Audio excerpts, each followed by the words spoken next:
Hi hello friends, Tiruppur Kovilveli பேருந்து நிலையத்திலிருந்து மதுரை செல்லக்கூடிய அரசு குளிர்சாதன பேருந்துகள் புறப்படும் நேரம் பற்றி நம்ம இந்த வீடியோவில் பார்க்க போகிறோம். இவை அனைத்தும் பேருந்து நிலையத்தில் வைக்கப்பட்டுள்ள அட்டவணை அடிப்படையில் பதிவிடப்படுகிறது. இந்த ஃப்ளவர்டெக் யூடியூப் சேனலில் பார்த்தீங்க அப்படின்னா பேருந்து நிலையத்திலிருந்து செல்லக்கூடிய பேருந்துகள் புறப்படும் நேரம் பதிவிடப்பட்டு வருகின்றது.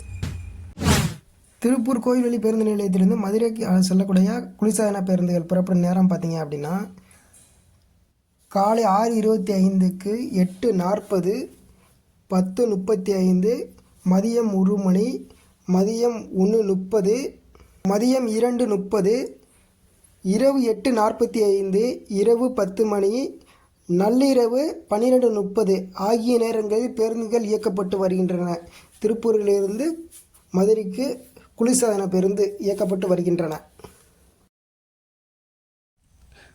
போக்குவரத்து சம்பந்தமான புகார்கள் அல்லது உதவிகளுக்கு போக்குவரத்து உதவி மைய எண் 1805991500 என்ற எண்ணை பயன்படுத்திக் கொள்ளுங்கள். மேலும் கட்டணமில்லா 3 இலக்க எண் 149